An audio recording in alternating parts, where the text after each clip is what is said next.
প্রকৃতির এক অপরূপ লীলা। শাপলা ফুল, সমস্ত বিল জুড়ে এইভাবে শাপলা ফুলের ফুটে আছে।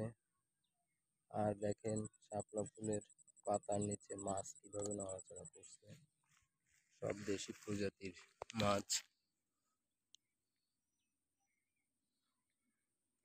প্রকৃতি প্রেমিক যারা আছেন তারা এই ফুলতলা এই বিলে আসতে পারেন, দেখতে পারেন এই অসাধারণ দৃশ্য।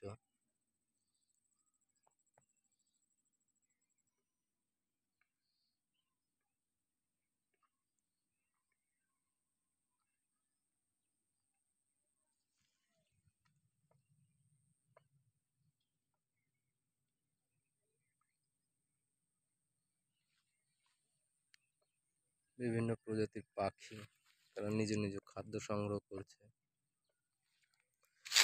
প্রত্যেকটা প্রাণী এখানে একে অপরের সাথে ওতপ্রোতভাবে জড়িত।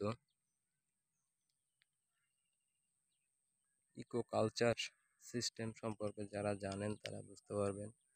প্রাকৃতিক ভারসাম্য রক্ষা করতে প্রত্যেকটা প্রাণীর, প্রত্যেকটা জীবেরই অবদান রয়েছে। যে যার অবদান সঠিকভাবে পালন করছে। এই যে সুন্দর ঘেরটা দেখতে পাচ্ছেন, এই ঘেরে মূলত আমরা আসছি।